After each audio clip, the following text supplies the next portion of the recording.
자, 두 번째 시간 수업하도록 할게요. 자, 우리가 첫 번째 시간에 배운 거 딱 한 개 배웠어요. 뭘 배웠냐면 중계란 걸 배웠어요. 그러면 여러분들이 요 자리에서 중계란 개념을 잡아줘야만이 조금 있다가 중개업을 하면 이게 또 내용이 사람이 머리가 이상해져요.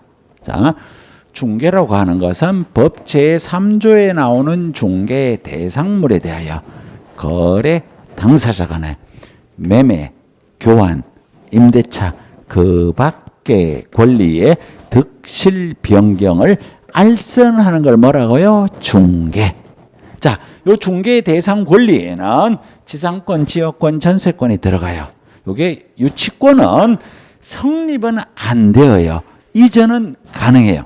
질권은 아예 우리랑 놀지 않아요. 중개 대상 권리가 안 돼요. 저당권은 되어요. 그런데 여기 있는 법정지상권, 요 지상권 중에서 법정지상권은 성립되는 과정에는 할 수가 없어요. 이전은 가능해요. 자, 그래서 여기까지는 되게 쉬워요. 지금 이 단어가 어려워요. 자, 안 받는 단어인데 중개를 누구가 할 수 있어요? 중개를 누구가 할 수 있어요?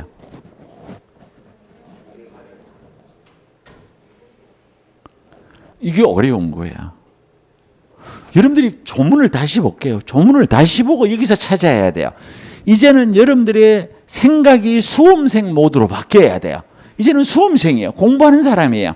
공부하는 사람의 중개를 다시 해볼게요. 중개는 법 제3조에 나오는 중개 대상물에 대하여 거래 당사자 간의 매매, 교환, 임대차 그 밖의 권리의 득실 변경을 알선하는 걸 중개라고 그래요. 중개는 누가 할 수 있어요? 자, 그럼 예를 들게요. 자, 우리 쌤이 아까 원룸을 하나 내놨어. 그쵸? 근데 요 쌤이 원룸을 구하는 걸 내만 알았어. 다른 사람은 몰랐어. 그래갖고 두 사람한테 원룸 내놨다며. 원룸 구한다며. 요 가봐. 원룸 있어. 중개해주면 될까 안 될까? 돼요 안 돼요? 되죠. 그럼 저는 누구예요? 내가 뭐 기업 공인중개사야. 나 강의만 하는 사람인데. 그래서 중개는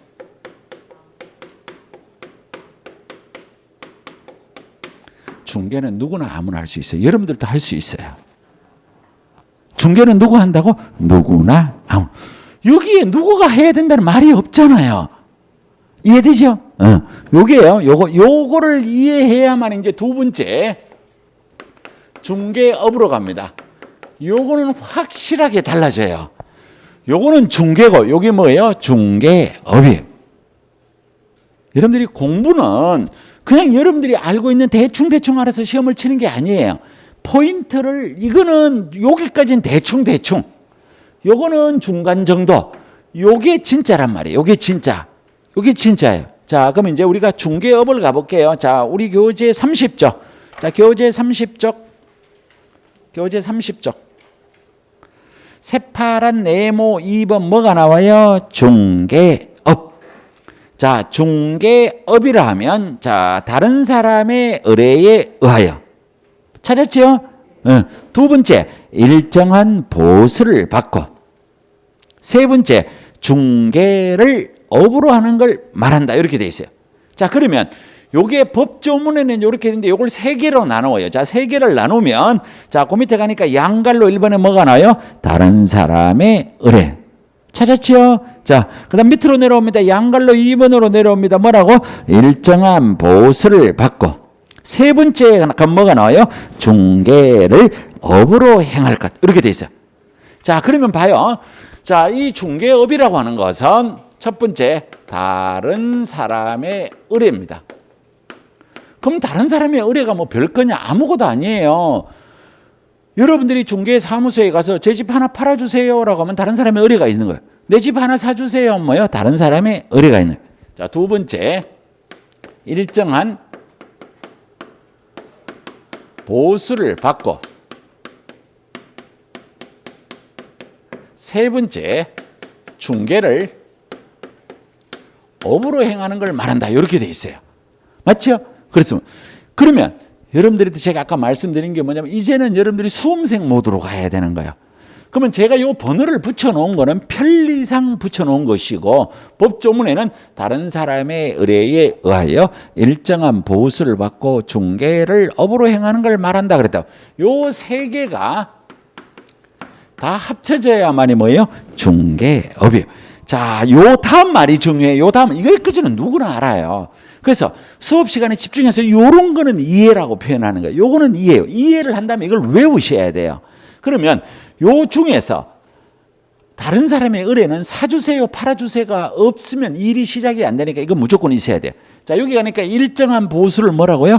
받고. 자, 그런데 일정한 보수를 받고 그런데 보수를 받지 않고 보수를 받을 것을 약속만 하거나 요구한데 그친 경우 돈 받았어요? 안 받았어요? 안 받았어요. 그러면 다른 사람의 의뢰에 의하여 일정한 보수를 받을 것을 약속하고 이 중개를 업으로 하면 중개업에 해당해요? 안 해요? 안 해요. 이해되죠? 보수를 받고 그런데 보수를 받을 것을 약속하거나 요구한데 그친 경우는 아니라고요. 자, 그 다음에 세 번째, 중개를 여기 업으로 한다 그랬어요. 자, 업이 되려고 하면 불특정 다수인을 상대로 계속적, 반복적으로 영리를 목적으로 해야만 여기 업이 되는 거야. 요 말도 이해가 되죠? 그럼 요 말이 이해가 됐으면 불특정 다수에 대비되는 게 뭐냐면 이게 특정인이에요. 이것도 이해가 되죠? 계속적, 반복적에 대비되는 단어 그냥 한글로만 생각해봐요. 계속, 반복에 대비되는 게 뭐가 있어요? 일회성. 그렇죠? 일회성. 일회성이나 우연한 기회란 단어가 나오면 이거는 계속, 반복에 들어가요? 안 들어가요? 안 들어가요. 그러면 영리의 반대는 뭐예요? 비영리. 그러면 너무 쉬운 거는 시험에 안 나와요. 그래서 여기에 영리, 비영리 이런 건 시험에 안 나와요. 그 다음에 여기에 여러분들하고 저하고 관계가 불특정 다수인지 특정인인지는 이거 시험 문제 내기가 너무 어려워요. 이거는 논쟁의 대상이 돼서 시험에 안 나와요. 그러면 계속적, 반복적으로 했느냐, 일회성, 다른 말로 우연한 기회에 했느냐가 중요한 거야. 자, 그러면 다시 반대되는 거 빨간 거 글자를 알았단 말이에요. 그럼 여기에 빨간 거 글자가 한 개라도 해당이 된다면 중개업에 해당해요? 안 해요? 아니. 그러면 중개업에 해당하려면 여기에는 어떻게? 하얀 글자만 되어야 중개업이에요. 요것도 이해가 됐죠? 자, 그러면 이제 요걸 이제 머릿속에 넣자고요. 중개업은 다른 사람의 의뢰에 의하여 일정한 보수를 받고 중개를 업으로 하면 중개업이에요.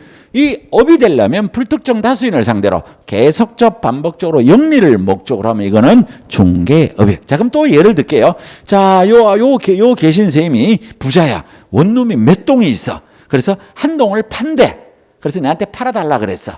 또는 뭐 어쨌든 이렇게 얘기를 했어. 그런데 저는 개업공인중개사가 아니에요. 아직 안 배웠지만 개업공인중개사가 아니에요. 저는 공인중개사 자격증은 있지만 개업공인중개사는 아니에요. 그래서 했어. 근데 요 선생님이 원룸을 하나 사는 걸 제가 알았어.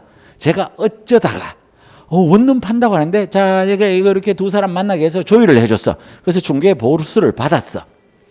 중개업에 해당할까요? 해당하지 않을까요? 해요, 안 해요?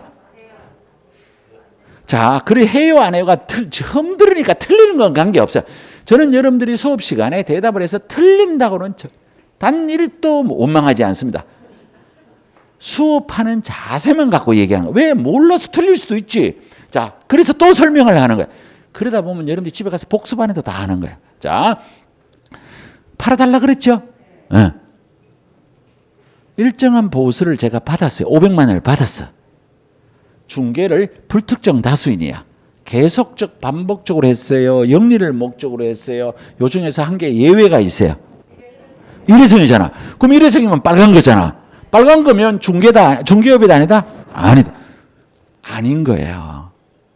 그래서 여러분들이 이해라고 하는 것과 외워야 되는 건 요 외워야 요 빨간 게 아니라는 걸 알고 있어야 이제 이해가 되는 거예요.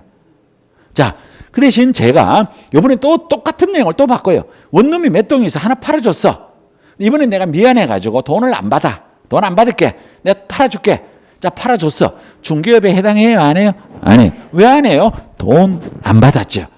이걸 찾아내는 게 시험이에요. 그런데 그럼 여러분들이 이제 궁금한 거야. 아니 중개는 아무나 누구나 한다 그래놓고 왜 중개업인지 아닌지를 왜 구별해요? 이런 생각이 드는 거야. 요게 정말 첫째 시간에 제일 어려운 거야. 이게 제일 어려운 거야. 이거를 알고 난 다음에 요걸 구별해야 돼. 자, 그래서 우리 책에서 친절하게 적어놨어요. 자, 우리 교재에 가면 31쪽. 자, 31쪽. 두 번째 박스 밑에 가보면 중개업에 해당 여부. 찾았죠? 자, 거기에 가보면 양갈로 1번. 우연한 기회에 일회 중개 행위를 한 것은 중개업에 어떻게 해요? 해당하지 않는다. 그 이유는 어디에 있어? 여기 있잖아. 여기.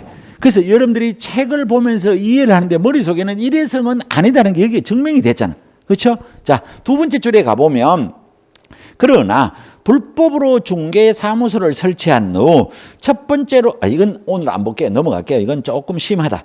자, 그 다음에 한 장 넘어갈게요. 자, 한 장 넘어갈게요. 자, 한 장 넘어가서 이제 알아야 될 게 여기 있는 구별의 실익이에요. 자, 구별의 실익 양갈로 1번 중개업에 해당하는지 여부를 구별하는 시기는 즉 중개와 중개업을 구별하는 이유가 있단 말이에요. 자, 가보면 실익은 중개업에 해당하는 행위는 등록을 한 개업 공인중개사만이 직업적으로 수행할 수 있는 것이며 무등록인 자는 이를 수행할 수 없음에 있다. 자, 중개는 누구나 아무나 할 수 있는데 중개는 누구나 아무나 할 수가 있는데 중개업은 누구만 해요? 개업 공인중개사만. 여러분도 개업 공인중개사가 아니고 저도 개업 공인중개사가 아니에요. 그렇기 때문에 뭐는 해도 괜찮아요?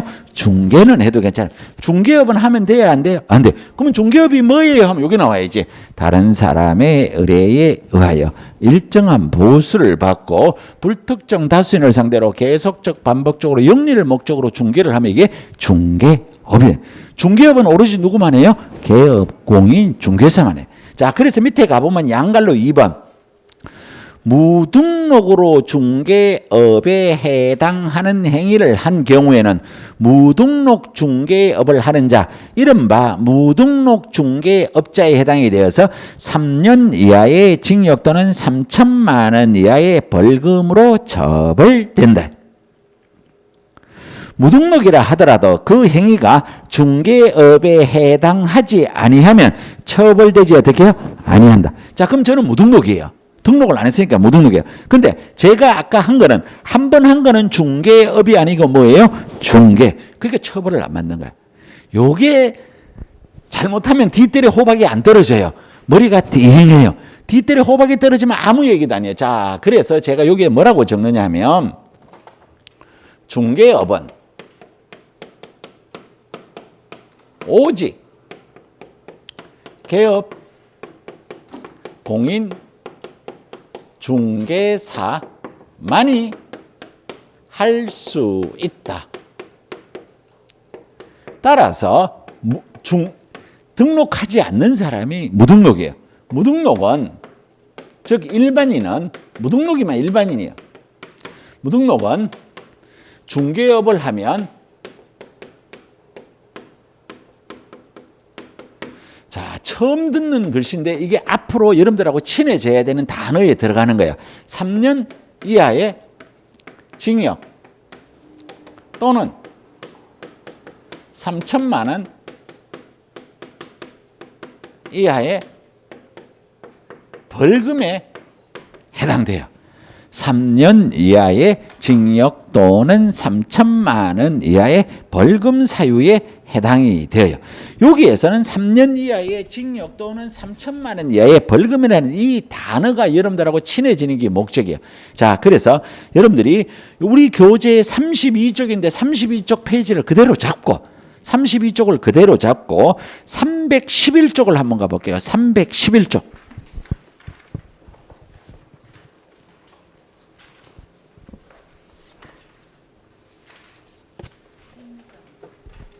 자, 311쪽을 왔어요. 이거는 단어를 우리가 알자는 뜻이에요.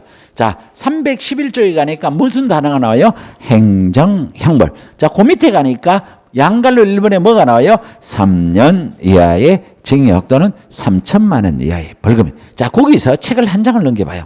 자, 책을 한 장을 넘겨봐요. 312쪽에 가면 무슨 글씨가 나오냐면 첫 번째 박스 밑에 뭐가 나와요? 1년 이하의 징역 또는 1천만 원 이하의 벌금이에요. 그런데 이게 얼만큼 중요하면 제가 첫 시간부터 이 단어를 알아야 된다라고 얘기를 하겠어요. 그래서 여러분들이 여기 앞쪽에 다시 와요. 311쪽 다시 와요. 311쪽 다시 와요. 자, 거기 가보면 3년 이하의 징역 또는 3천만 이하의 벌금 밑에 박스에 있어요.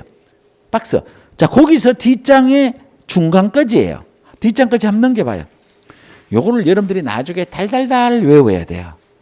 그 참 외우러 가면 정말 황당하다, 그죠? 그 표시하지 말고. 이건 표시한다고 될 일이 아니고 다음에 이거 못 외우면 시험 치러 못 가요. 시험 쳐봐야 떨어질 거 뻔한데 엄청 쉬워요. 그래서 나중에 이걸 뭐라고 외우냐면 무부, 정직, 상투, 부당단체, 방해 이렇게 외워요. 다 외운 거예요, 이게. 그 밑에 1년 이하의 징역 또는 1천만 원 이하의 벌금. 312쪽에 가보면 이거를 양양, 이사, 거금, 매매, 협조, 비전공, 광고 이렇게 외워요. 이걸 외우셔야 돼요. 그래서 우리가 그 중에서 요게 중개업은 오직 개업 공인중개사만이 할 수 있고 무등록은 금방 무부 할 때 무가 무등록이에요. 이는 3년 이하의 징역 또는 3천만 이하의 벌금이 엄청나게 중요한 거란 말이에요. 그래서 이거는 중개업은 오직 누구만 할 수 있어요? 개업 공인중개사만이 할 수 있어요. 자, 다시 앞쪽으로 32쪽 옵니다. 32쪽. 자, 32쪽 다시 와요. 자, 구별의 실익하는 걸 여러분한테 말씀을 드렸어요. 그러면 이제 두 개를 다시 한번 비교해 볼게요. 자, 중개는 누가 할 수 있어요? 아무나 할 수 있어요. 중개업은 오직 누구만 해요? 개업 공인중개사만이 할 수 있어요. 우리 개업 공인중개사는 안 배웠지만 금방 개업 공인중개사를 배울 거예요. 그런데 개업 공인중개사가 아닌 일반인이라 하더라도 요 두 사람 사이에 원룸 사고 파는 거를 도와줬는데 1년에 한 번 하면 중개업에 해당해요, 안 해요? 안 해요. 돈 안 받고 하면 중개업에 해당해요, 안 해요? 안 해요. 그러면 이거는 중개업은 아니고 뭐에만 해당이 돼요? 중개. 그러면 또 여러분들이 이제 마음속으로 지금 질문하고 싶어 죽겠어. 교수님 1년에 2번 하면요 하고 궁금하잖아. 그렇게 생각하면 여러분들 공부를 못해요. 자, 그래서 미리 말씀을 드려요. 여러분들이 궁금해하는 건 절대로 시험 문제 나오지 않아요. 2번이라고 시험 문제 절대로 내지 않는다는 거야. 단 1회라는 단어가 나오거나 우연한 기회로서 시험 문제가 나오지만 2번 했을 때는 어떠냐고. 그거는 판사가 아니면 판결을 내릴 수 없어요. 그래서 이거는 사회 통념상 객관적으로 판단하는 것이지 그냥 횟수만 갖고 판단하는 건 아니에요. 그래서 그런 건 시험에 안 나오니까 걱정하지 말고, 자, 중개업은 몇 가지 요건을 갖춰야 해요? 3가지. 어떻게? 다른 사람의 의뢰, 일정한 보수를 받고 중개를 업으로 행하는 걸 중개업이라고 그래요. 업이 되기 위해서는 불특정 다수인을 상대로 계속적 반복적으로 영리를 목적으로 합니다. 요 빨간 게 있으면 중개업에 해당해요, 안 해요? 안 해요. 자, 그래서 제가 수업 시간에 여러분들이 꽉 다물고 가만히 있는 사람을 별로 안 좋아해요. 그래서 제가 농담으로 이런 얘기해요. 저는 뼈대 있는, 지금 여러분들을 흉보는 거야. 나는 뼈대 있는 집안에 맏며느리로서 품위를 유지해야 되니까 수업 시간에 말을 안 한다.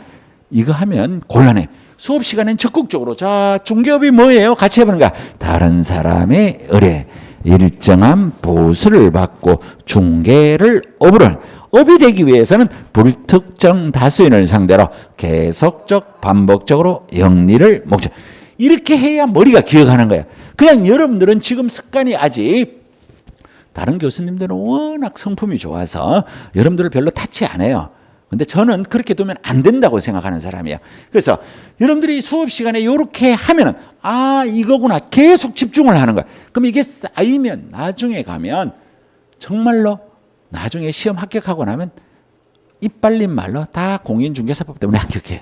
진짜예요. 이 과목에서 점수 안 나오면 답이 없어요. 여기에서 무조건 고득점을 맞아야 돼. 얼만큼 고득점 맞아야 되냐고? 뭐 진짜인지 거짓말인지 모르지만 요 서면에서 작년에 공인중개사법에서 100점 맞은 사람도 있대요. 95점 맞은 사람은 수도 없이 많아요. 그러면 작년에만, 올해만 제가 여러분한테 이렇게 까탈스럽게 굴었을까? 작년에도 똑같고 그 작년에도 똑같아. 처음에는 되게 짜증난다, 그죠? 나도 성인인데 수업 시간에 왜 자꾸 나를 그렇지 않아요. 세월이 지나면 여러분들 고마움을 느껴. 지금은 속으로 되게 욕하고 있다. 그죠? 아이고, 그죠? 근데 그렇지 않아요. 지나고 나면 되게 고마운 사람이 될 거예요. 자, 세 번째 우측에 33쪽 갑니다. 뭐가 나와요? 개업, 공인중개사. 자, 아까 제가 여러분한테 말씀드렸어요. 여러분들이 뭐 되려고 여기에 온 사람들이 거의 대부분이요. 개업, 공인중개사. 물론 20대 초반은 또는 20대 중반은 공인중개사 자격증에 후한 입사에 점수를 주는 데가 한국부동산원이에요. 한국부동산은 대한민국의 랭킹에 들어가는 좋은 회사예요. 그래서 여기에 공인중개사 자격증을 따고 가점 받아서 한국부동산원에 가면 돼. 중개업 안 해도 돼. 그렇죠? 그래도 돼요. 그래서 거기는 가점을 많이 줘요. 이 공인중개사 자격증에 가점을 가장 많이 주는 제가 부동산원이에요. 제가 이런 말을 왜 하냐. 우리가 여기에 배우면 부동산원이라는 단어가 계속 나와요. 우리를 많이 관련된 단체. 자, 그래서 세 번째 우리가 개업 공인중개사라는 걸 배워요.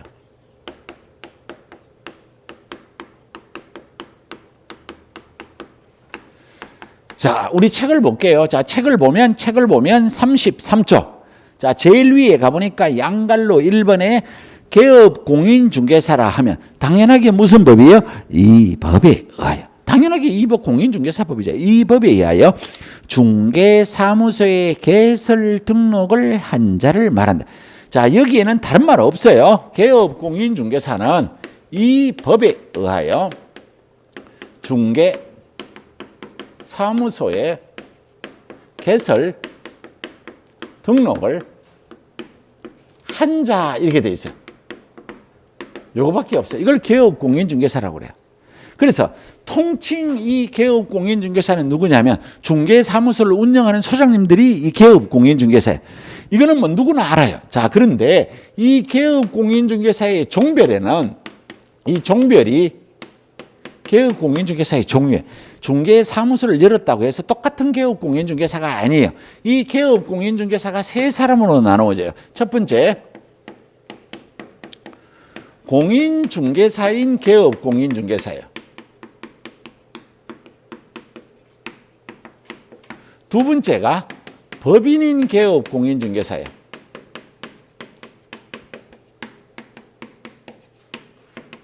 세 번째가 부칙 6조 2항에 의한 개업 공인중개사예요.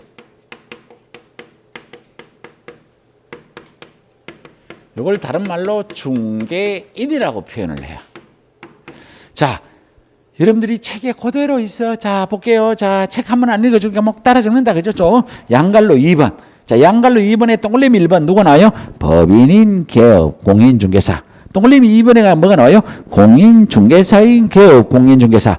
동글림이 3번에 가니까 부칙사항의 개업 공인중개사. 갈로 밑에 그 첫째 줄에 두 번째 줄에 가니까 이른바 누구예요? 중개인. 이렇게 돼. 자, 그럼 뭐냐? 요 사무소를 열고 있는 사람이 세 사람으로 나누어진다고 저쪽에 적었단 말이에요. 자, 누구로 나누어져요? 공인중개사인 개업 공인중개사. 이건 뭐냐면 여러분들이 개인의 자격으로 사무소를 개설 등록하면 누구냐면 공인중개사인 개업 공인중개사. 자, 법인인 개업 공인중개사는 뭐냐면 법인을 우리가 다른 말로 고치면 뭐예요? 회사. 회사를 만들어서 운영하면 이게 법인인 개업 공인중개사야. 자, 그 다음에 나오는 사람이 부칙 6조 이렇게 돼 있다고. 그럼 우리가 이게 이제 뭔 말인지 이제 다시 공부를 해야 되는데, 자, 우리가 전국에 중개사무소가 몇 개 있을까? 시험에 절대로 안 나와. 몇 개? 전국에 중개사무소 몇 개? 몇 개? 그러니까 몇 개? 시험에 안 나오니까 빨리 대답 한번 해봐. 많다 말고 진짜로. 자, 10만 개보다 좀 더 써야 됩니다. 아니, 100만 개는 안 되지. 그때 조금만 더 쓰라니까. 10만 개가 조금 넘어요. 12만 개 정도 돼요. 12만. 시험에 안 나와. 이 얘기를 왜 하느냐 하면 이런 거 시험에 안 나옵니다. 적어도 안 돼요. 그건 오늘 폐업하는 사람도 있고 오늘 개설 등록하는 사람도 있는데 12만 개 중에서 96% 정도가 96% 정도가 누구냐면 공인중개사인 개업자. 그럼 여러분들이 나중에 개설 등록하면 누구가 된다고? 공인중개사인 개업 공인중개사. 회사를 만드는 게 몇 프로 정도 되면 1%밖에 안 돼요. 우리 사무실 요 문 열고 여기 보면 2층에 법인하고 있어요. 근데 여기는 대한민국에서 이름 있는 중심가예요. 그러니까 이런 법인이 있어요. 외곽지로 가면 법인은 없어요. 그래서 법인은 1%밖에 안 돼요. 그러면 나머지가 3%에서 4%가 누구냐면 부칭육조. 요거 설명하려고 그래요. 자, 이 부칭육조는 뭐냐면 제가 지금 7, 8회 정년 연도는 시험하고 전혀 관련이 없어요. 자, 우리가 지금이 2022년도예요. 자, 여기가 1984년도예요. 아마 1984년도에 태어나지 않는 사람도 있었을 거예요. 자, 요때 공인중개사 자격 시험 제도가 생겼어요. 그럼 이전에는 공인중개사 있어요, 없어요? 없어요. 그럼 이전에는 공인중개사가 없다 하더라도 집 사주는 사람, 집 팔아주는 사람 있어요, 없어요? 있어요. 요 사람들을 누구라고 했냐면 그때 부를 때 요 사람들을 중개인이라고 불렀어요. 요 사람들이 일하는 곳을 뭐라고 부르냐면 복덕방이라고 그랬어요. 그래서 그 단어가 지금도 나와서 중개사무소 가서 여기 복덕방이에요 라고 하면 복덕방이란 말은 나쁜 말은 아니에요. 이 한 글 자체는 되게 좋은 말이에요. 복과 덕을 불러주는 방이란 뜻이에요. 이 복덕방이에요. 근데 지금은 복덕방은 공인중개사를 높여 부르는 단어, 낮춰 부르는 말. 낮춰 부르는 이게 쓰면 안 되는 거 단어예요. 자, 그래서 여기에 1984년도에 국가에서 부동산 가격이 점점 올라가니까 이제 전문 자격증 제도를 시행하겠다. 그래서 기존에 중개업을 하는 사람에게 공인중개사 자격증을 따세요라고 하니까 이 사람들이 그래요, 닦게요라고 한 사람들은 1회 시험에 쳐서 합격을 했어. 제가 대학교 4학년 때가 좀 돼. 요때가 대학 4학년 때인데.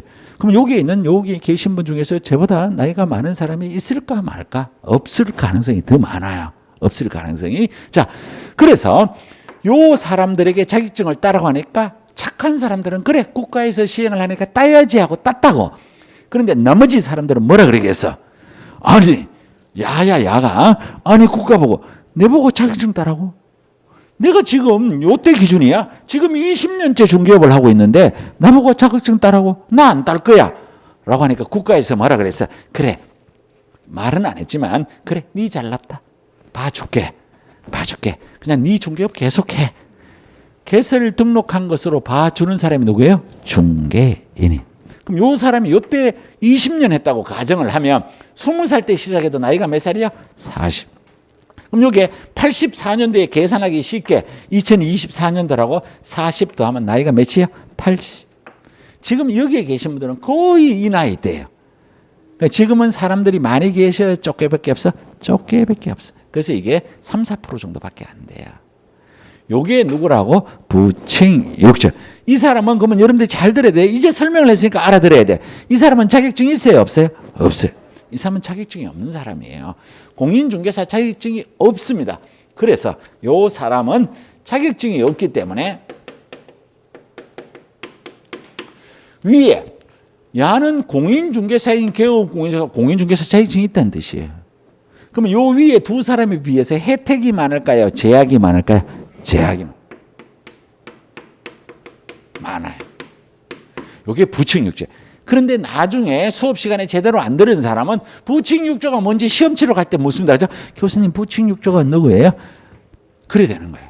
부칭육조는 자격증이 없이 개설 등록한 것으로 봐주는 사람을 누구라 하면 부칭육조. 자, 공인중개사인 개업 공인중개사인 여러분들이 공인중개사 자격증을 따서 여러분들이 개인이 운영하면 이게 공인중개사인 개업공사. 회사를 만들어서 법인 이름으로 일을 하면 뭐가 돼요? 법인인 개업 공인중개사. 자, 그래서 요 단어, 요건 아주 간단해요. 그런데 이게 되게 여러분들을 힘들게 만들어요. 왜냐하면 뒤에 가보면 공인중개사인 개업 공인중개사와 법인인 개업 공인중개사와 부칭육조가 하는 일이 달라져요. 이게 다 구별이 되는 게 이게 구별이 안 되면 뒤에 가서 공부해도 아무 소용이 없는 거야. 그래서 첫째 시간에 지금 배운 이 용어가 너무너무 중요합니다. 꼭 기억을 하셔야 돼요. 자, 그러면 여러분들이 눈 많이 뜨고 있는 걸 갖고 제가 시험 문제를 한번 만들어 볼게요. 자, 시험 문제. 다음 중 옳은 것은 틀린 것은 동그라미 1번. 개업 공인중개사라 하면 이 법에 의하여 중개사무소를 개설 등록한 공인중개사를 말한다. 맞아요? 틀려요? 대답하는 사람은 좋아하지만 대답하지 않는 사람은 싫어한다고. 대답하는 사람은 5사람밖에 없어. 나머지는 다 뭐 하는 거야? 맞다면 맞는 쪽으로 갈 거고 틀리면 틀리다는 쪽으로 갈 거지. 자, 다시 해볼게요. 다시. 개업 공인중개사란 이 법에 의해서 중개사무소에 개설 등록한 공인중개사를 말한다. 맞아요? 틀려요?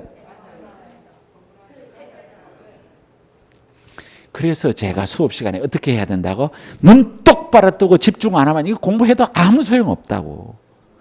다른 과목도 마찬가지야. 근데 다른 과목 교수님은 워낙 인자하셔서 봐주는 거예요. 근데 전 못 봐준다 그래서 오늘 계속 그 얘기만 하는 거야. 자, 개업 공인중개사란 이 법에 의하여 중개사무소를 개설 등록한 자라 그랬지. 누가 공인중개사라고 말했어? 없어요. 아, 공인중개사요 아니죠? 그 틀린 거예요.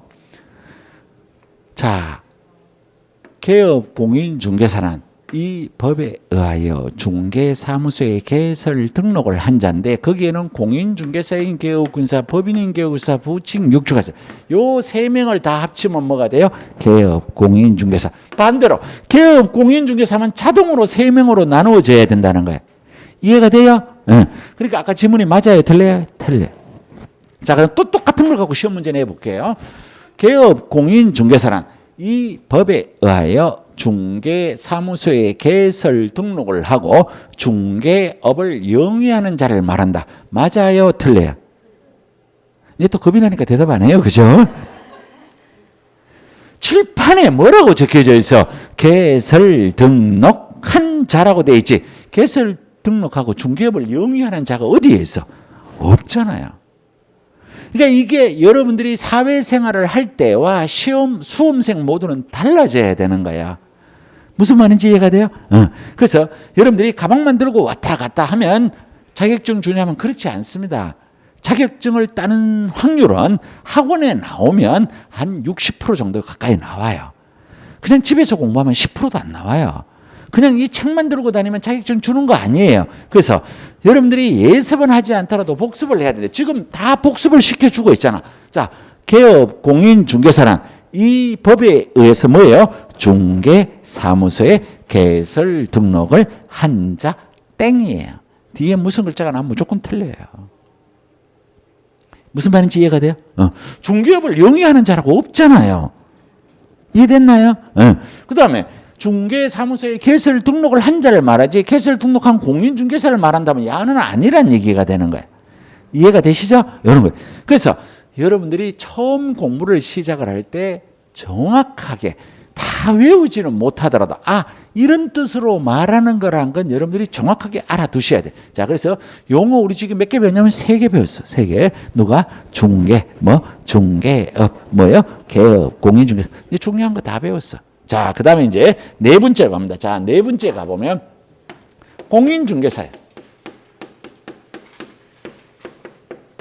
자, 우리 공인중개사는 우리 교재에 어디에 나오느냐 하면 한 장을 넘겨서 34쪽입니다. 34쪽. 자, 34쪽에 가보면 공인중개사라 하면 이 법에 의한 공인중개사 자격을 어떻게 해요? 취득한 자. 그냥 여러분들 자격증 취득하면 뭐가 돼요? 공인중개사. 자, 그러면 저는 이제 공인중개사 자격증을 취득한 지가 20년이 넘었어요. 자, 공인중개사 자격증을 취득을 해서 중개업을 하지 않고 강의만 해요. 그래도 공인중개사법에 의하면 저는 뭐가 되는 거예요? 공인중개사. 공인중개사. 그냥 공인중개사. 이 공인중개사가 끝이에요. 그래서 이 공인중개사 자격증을 갖고 개설 등록하면 뭐가 돼요? 개업 공인중개사. 자격증을 갖고 사무소를 개설 등록하지 않고 다른 개업 공인중개사 밑에 가서 일하면 뭐가 돼요? 소속 공인중개사. 이거 끝이에요. 자, 그럼 공인중개사는 공부 다 한 거예요. 자, 그러면 이제 우리가 여기 있는 요 소속 공인중개사와 중개 보조원을 공부를 해야 되는데,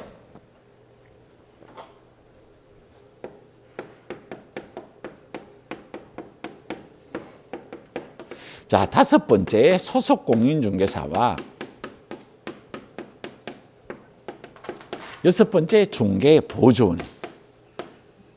일단 우리가 지금까지 공부한 내용을 갖고 야들 둘이의 차이점을 한 개는 알아야 돼. 뭔 차이가 있어요? 자격증이 있다, 없다. 아시죠? 자, 그럼 이제 법을 볼게요. 조문을 볼게요. 자, 조문을 보면 새파란 네모 5번에 가보면 동그라미 1번 소속 공인중개사라 하면 개업 공인중개사에 소속된 누구예요? 공인중개사로서. 자, 그럼 봐요. 그럼 여기에 우리 소속 공인중개사는 개업 공인중개사한테 뭐 하고 있어요? 소속되어 있죠. 밑에 있으니까 뭐예요? 소속돼. 야, 자격증 있어요? 없어요? 있어요.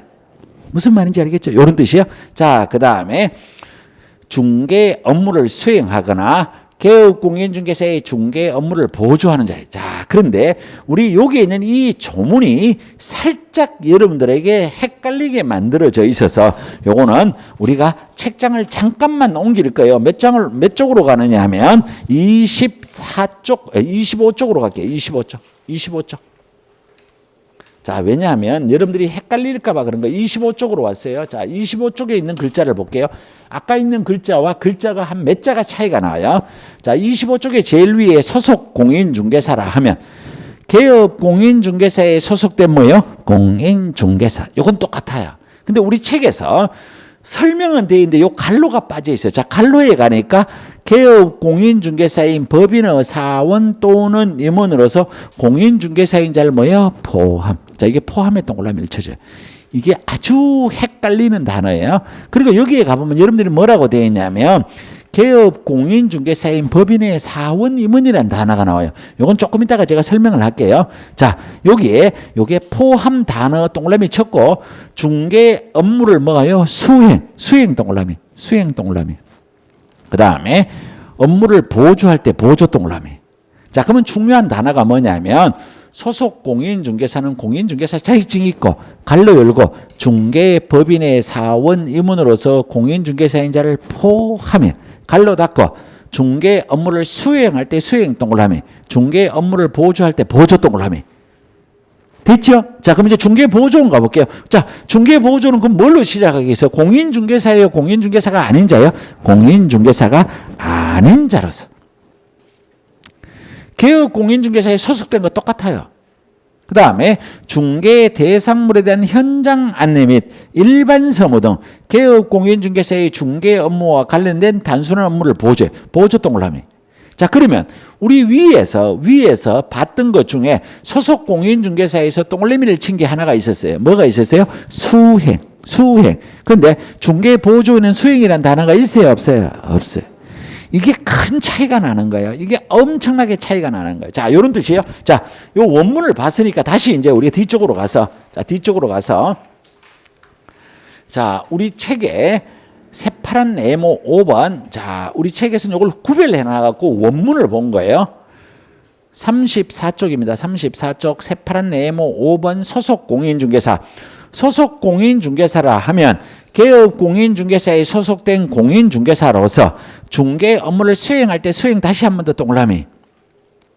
개업 공인중개사의 중개 업무를 보조할 때 보조 동그라미. 그리고 동그라미 2번에 가보면 이에는 우리 앞에 갈로 안에 들어있는 게 여기 따로 이렇게 적어놨다고. 개업 공인중개사인 법인의 사원 또는 임원으로서 공인중개사인 자를 어떻게 해요? 포함 동그라미. 자, 양갈로 이번에 업무 범위. 중개 업무 수행이 가능하다. 즉 거래 계약서 작성, 중개 대상물 확인 설명서 작성 등의 중요한 업무를 직접 수행할 수 있다. 이러한 중개 업무는 중개 보조는 수행할 수 없다. 이게 차이란 말이에요. 3번, 동그라미 2번 중개 업무에 대한 보조 업무도 가능하다. 소속 공인중개사는 개업 공인중개사의 고용인으로서 당연히 개업 공인중개사의 중개 업무를 보조하는 업무도 가능하다. 자, 우측에 가서 중개보조원 가볼게요. 자, 중개보조원에 가보면 중개보조원이라면 뭘로 시작하면 공인중개사가 뭐라고요? 아닌 자로서. 그런데 여러분들 나중에 시험 문제가 나올 때 이걸 뭐라고 고치느냐 하면 중개보조원이라면 공인중개사로서 하고 나온다는 거예요. 그런데 여러분들이 읽기를 뭐라고 읽느냐면 공인중개사가 아닌 자로서 지 마음대로 읽는다는 거예요. 그러니까 시험 문제가 틀리는 거예요. 이해가 돼요? 그냥 공인중개사인지 아닌지는 소속 공인중개사는 공인중개사고 중개보조는 공인중개사가 아니에요. 근데 시험 문제 이렇게 해놓으면 여러분들 머릿속에 있는 단어를 그냥 이게 책에 시험 지문에 뭐가 써있든 그냥 자기 마음대로 읽는 거예요. 그래서 틀리는 경우가 상당히 많습니다.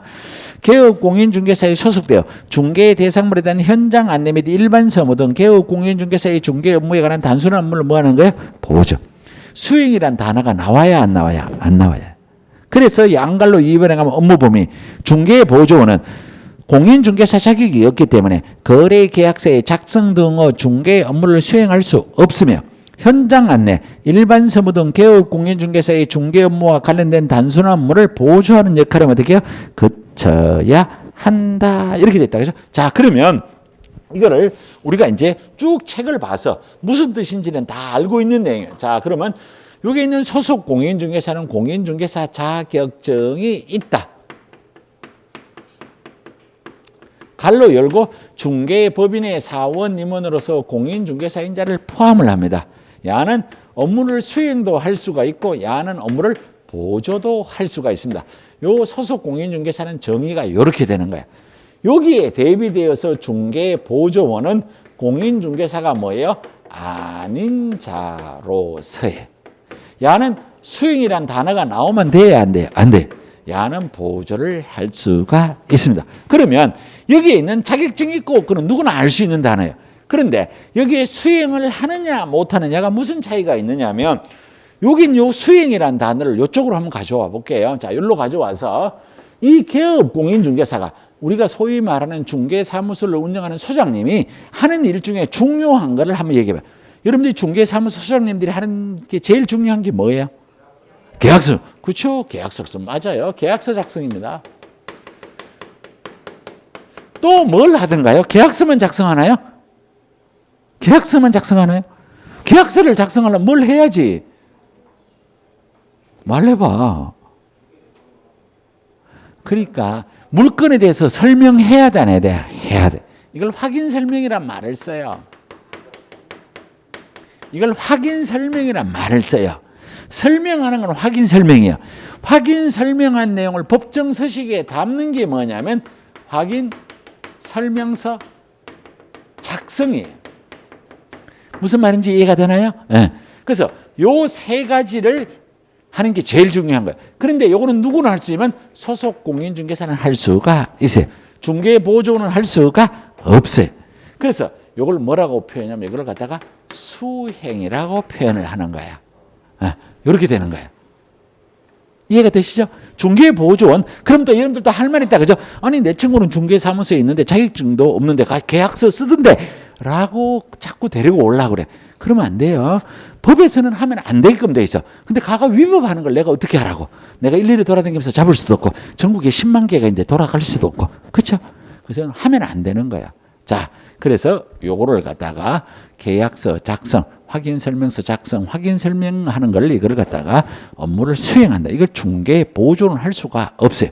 자, 그러면 우리가 여기에서 이제 뭐를 하나 봐야 되느냐면 소속 공인중개사에 가보면 공인중개사 갈로 열고 중개법인의 사원 임원으로서 공인중개사인자를 포함한다 그랬는데 여러분들 여기에서 조금 아까 했던 얘기와 연관을 시켜보면 우리가 여기에서 되게 힘들어하는 게 또 하나가 뭐가 있냐면 여기에 공인중개사인 개업공인중개사와 그럼 법인인 개업공인중개사 뭐가 다를까? 이게 궁금한 거예요. 자, 공인중개사인 개업공인중개사는 여러분들이 자격증을 따서 여러분들 혼자 중개사무소를 차리는 사람이에요. 자, 중개 대상물은 토건 입간국 똑같아요. 매도, 매수, 임대, 임차 똑같아요. 자, 여러분들은 공인중개사인 개업공인중개사예요. 여러분들이 혼자 근무해도 돼요. 여러분들이 사무소를 만들어서 여러분 혼자 근무를 해야 돼요. 요 밑에 자격증이 있으면 누구라고요? 소속 공인중개사. 자격증이 없으면 뭐요? 중개보조.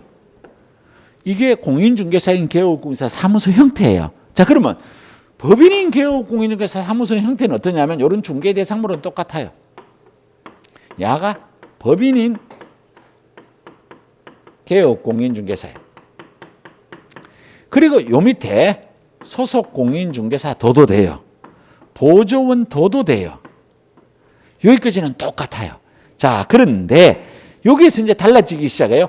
법인이 되려면 뭘 만들어야 돼요? 회사. 야는 회사를 만들어야 돼요. 그래서 이게 지금 현재로는 이제 며칠 뒤에 법이 바뀌어요. 그래서 이제 단어 쓰기가 조금 어려운데 야가 주식회사를 만들든 합자회사를 만들든 한명회사를 만들든 유한회사를 만드는 회사를 만들어야 돼요.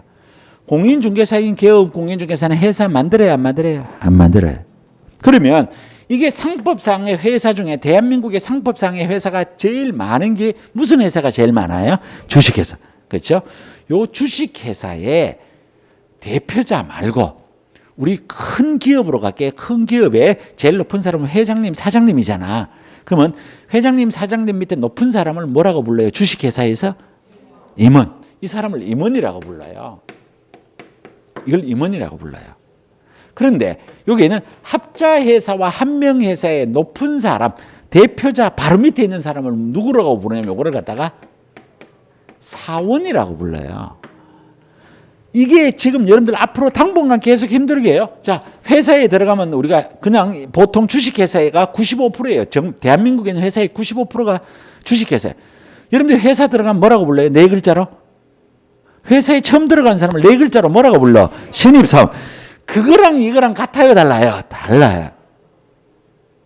이게 헷갈리면 안 된다고. 여기에 있는 이 사원은 합자회사와 한명회사의 높은 사람을 사원에 무한책임사원, 유한책임사원인데 이걸 신입사원하고 구별하면 안 된다고. 그래서 아까 여기에 가보면 소속 공인중개사는 공인중개사 자격증이 있고 중개법인에 누가 포함한다고? 사원, 임원 중에서 공인중개사 자격증이 있는 사람은 소속 공인중개사라고. 그 뭐냐? 소속 공인중개사이기 때문에 야는 업무를 수행할 수 있는 거야. 그래서 우리가 이거는 다음 주에 배울 텐데 여기에 사원, 임원이 전부 공인중개사이어야 되면 아니어도 돼요. 그래서 3분의 1은 공인중개사고 3분의 2는 공인중개사가 아니어도 되기 때문에 공인중개사 자격증이 있는 사람은 용의의 정의상 어디에 돼요? 소속 공인중개사. 자, 그러면 여러분들이 통상적으로 이제 이걸 구별하려고 한번 해보는 거예요. 시험에는 구별하는 거 이런 건 나오지는 않아요. 자, 여러분들은 나중에 공인중개사인 개업 공인중개사를 하고 싶어요? 법인인 개업 공인중개사를 하고 싶어요? 뭐 하고 싶어요? 아무거나 얘기해. 아, 이거 하고 싶어, 이거 하고 싶어. 응? 아니, 그러니까 공인중개사인 개업 공인중개사 하고 싶어? 법인인 개업 공인중개사 하고 싶어? 안 들려. 완전히 그냥 여성해서 공인중개사 마스크 쓰고 발음을 하면 크게 안 하면 안 들려. 자, 근데 어쨌든 근데 사람들이 물으면 뭐 하고 싶으면 법인 하고 싶지. 법인이 좀 있어 보이잖아. 있어 보이잖아. 뽀대가 나잖아. 그렇죠? 이 법인과 공인중개사인 개업공인사 차이를 우리가 어차피 알아야 돼요. 자, 이게 법인이라고 해서 사무소가 커야 되는 거 아니에요. 야는 사무소 작아야 되고 하는 거예요. 법에 규정이 없어요. 사무소 크기도 규정이 없어요. 여기에 공인중개사인 개업공인사는 소속 공인중개사 2명, 보조원 2명밖에 못 드냐 이런 규정은 없어요. 100명씩 줘도 돼요. 여기는 100명씩 줘도 돼요. 아무런 차이가 없어요. 근데 뭔 차이가 있느냐 하면 여기에 있는 공인중개사인 개업 공인중개사는 겸업에 제한이 없어요. 이것도 무슨 말인지 알아요. 다음에 공부해요. 겸업에 제한이 없다는 얘기는 무슨 얘기냐면 여러분들이 중개 사무소를 하면서 바로 옆에다가 커피 전문점을 운영해도 돼요. 미장원 해도 돼요. 그건 궁금하잖아. 옷가게 하면 안 돼요? 돼요. 주얼리 가게 해도 돼요. 밤새도록 얘기해도 다 할 수 있어요. 공인중개사인 개업 공인중개사인 겸업에 제한이 없어요. 법인인 개업 공인중개사는 중개업 플러스 딱 몇 가지밖에 못하면 6가지밖에 못해요. 야는 업무에 제약이 있어요. 지금 현행 법령상 이래요. 그래서 법인인 개업 공인중개사가 혜택이 있는 게 따로 하나도 없어요. 자, 우리는 요거는 그 다음에 또 공부할 거고 우리는 여기에서 지금 뭐를 배우느냐면 소속 공인중개사에 공인중개사 갈로 열고 중개법인에 누가 사원 임원을 뭐 한다고? 포함. 야는 업무를 수행도 할 수 있고 보조도 할 수 있어요. 야는 공인중개사가 아닌 자고 자격증이 없으니까 수행할 수 없어요. 보조밖에 못해요. 이런 얘기예요. 자, 그래서 우리가 용어의 정의를 지금 6개를 공부를 했어요. 6개. 그래서 자, 저를 봅니다. 우리 용어의 정의. 자, 첫 번째 뭐 배웠어요? 두 번째 뭐 배웠어요? 세 번째? 네 번째? 딱 실력 나와요. 그죠? 다른 뜻이 아니라. 처음에는 대답 잘하다 좀만 지나면 귀찮아서 대답 안 하는 거야. 실제로 모르지만 귀찮아서 안 한다고 할 거예요. 자, 다섯 번째 뭐예요? 서석 공인중개사. 여섯 번째 중개보증. 이거 꼭 아셔야 돼. 책장 넘기면 다 이 글자예요. 자, 그래서 첫째 시간과 둘째 시간은 여기까지 공부하고 중개 대상으로 오늘 따로 공부하지 않고 넘어갈게요. 자, 넘어가서 자, 우리가 교재가 어디로 가야 되느냐면 52쪽으로 갈게요. 52쪽. 자, 52쪽에 가면 제목이 뭐라고 하냐면 공인중개사 뭐가 나와요? 시험제도. 이 시험제도가 우리 공인중개사법 시험 범위 안에 들어가요. 그래서 우리 법에 여러분들이 시험에 관한 모든 얘기가 여기 다 나와요. 그런데 그동안 시험 문제에서 시험에 관한 구체적 내용이 시험에 나오지는 않아요. 그래서 뭐 60점이 돼야 되고 어떻고 저떻고 이런 건 시험에 안 나와요. 그건 여러분들이 다 안다고 보기 때문에 자, 공인중개사 자격 시험 제도에 관한 얘기는 조금 쉬었다가 하도록 하겠습니다. 자, 뭐 여러분들이 칠판을 지우시면 요거 다 지워 주시면 돼요. 잠시 쉬었다 하도록 하겠습니다.